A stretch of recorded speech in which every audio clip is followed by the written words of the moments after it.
Rumah Anda misalnya di komplek Alam Sutra, tinggal di Alam Sutra. Ini ada Masjid Al Asmaul Husna. Ini masjidnya, ini rumah Anda di sini. Jarak ke masjid cuma 5 meter. Bahkan speaker masjid itu ke rumah Anda begini. Allahu Akbar. Sudah sampai komat, belum tergerak hatinya untuk ke masjid.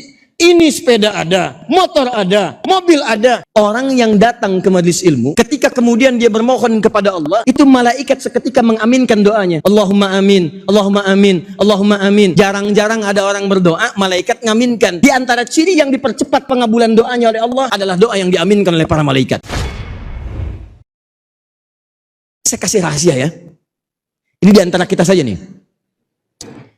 Ada kebiasaan calon penghuni surga yang sering dikerjakan di bumi. Jadi kalau Anda melihat orang seperti ini, kata sebagian pakar tafsir, itu orang adalah orang ahli surga yang sedang Anda lihat di bumi. Dan surganya itu surga spesial. Di surganya persis di taman surga, tempat yang paling indah di surganya. Apa kebiasaan orang ini? Itu orang suka istighfar menjelang subuh.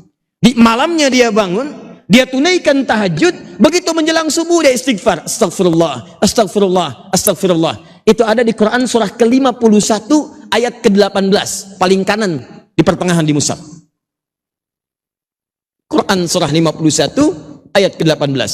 Wabil asharihum yastaghfirun. Tahan. Nah, kalau orang banyak istighfar, naik status dia. Statusnya jadi hamba yang dicintai oleh Allah Subhanahu wa taala. Kalau sudah naik status jadi hamba yang dicintai, maka hal pertama yang Allah berikan pada hamba itu, maaf, bukan dunia. Dunia terlalu kecil, kata Nabi. Kalau ada manfaatnya, maka walaupun sebesar sayap nyamuk akan diberikan kepada orang itu. Tapi karena terlalu kecil, manfaatnya nggak banyak, maka yang diberikan oleh Allah bukan dunia pada yang dicintainya. Yang pertama kali diberikan adalah ampunan dari semua dosa-dosa yang pernah dikerjakan.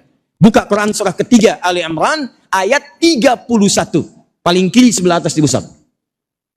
Quran surah ketiga ayat 31.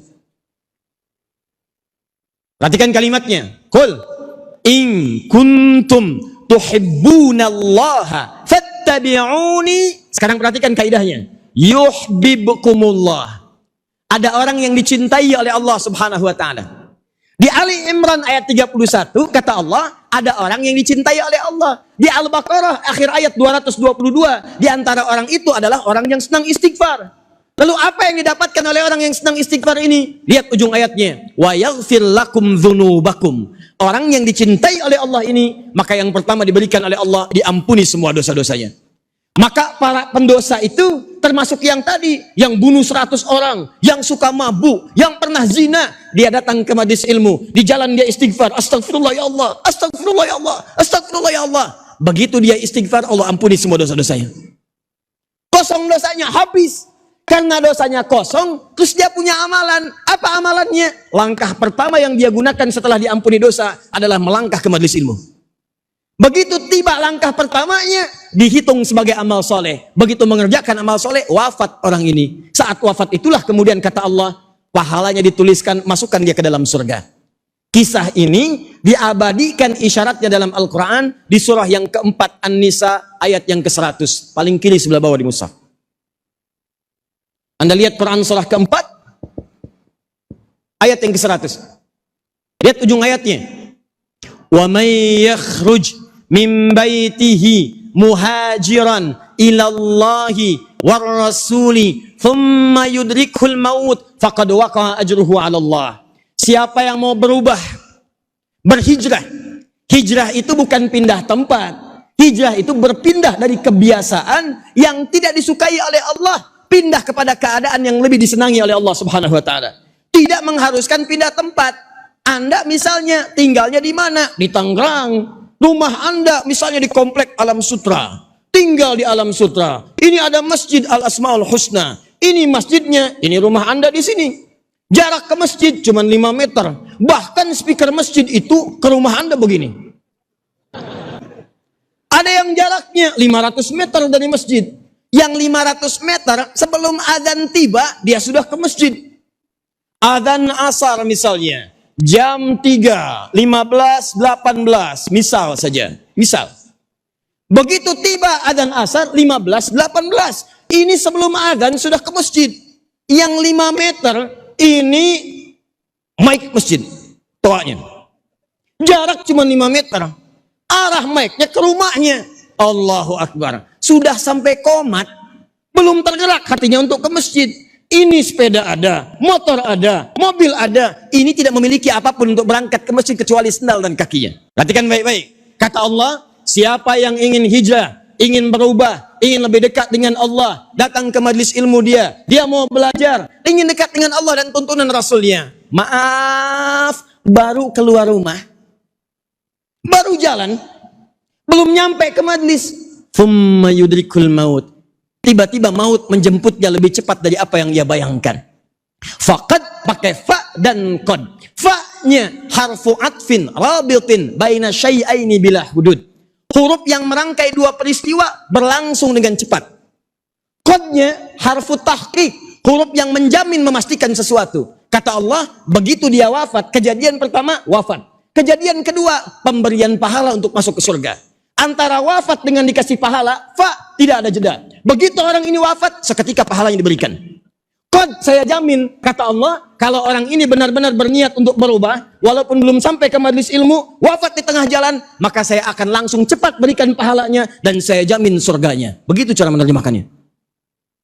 Maksud saya begini, orang belum nyampe ke masjid saja, belum nyampe ke majelis ilmu, wafat di tengah jalan, bisa masuk surga. Pernah bunuh 100 orang, rajin mabuk, pernah zina, pernah mencuri. Ini antum kan tadi saya absen. Bunuh orang nggak pernah, mabuk tidak pernah, menyakiti orang juga hampir tidak pernah dikerjakan. Anda sudah masuk ke majelis ilmu, di masjid lagi, masa nggak bisa ke surga? Yang belum nyampe aja masuk surga, masa Anda yang sudah masuk ke masuk surga?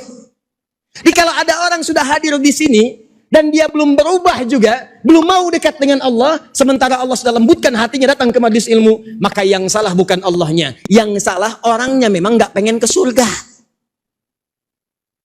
Jadi saya ingin katakan, siap berjanji insya Allah, mesti ada perbedaan antara masuk dengan pulang. Begitu nanti kita pulang, keluar dari masjid ini, insya Allah kita sudah lebih dekat dengan Allah Subhanahu Wa Taala. Insya Allah. Baru saya jelaskan, yang area situ sudah mulai bersinar wajahnya. Masya Allah. Kena pancaran lampu.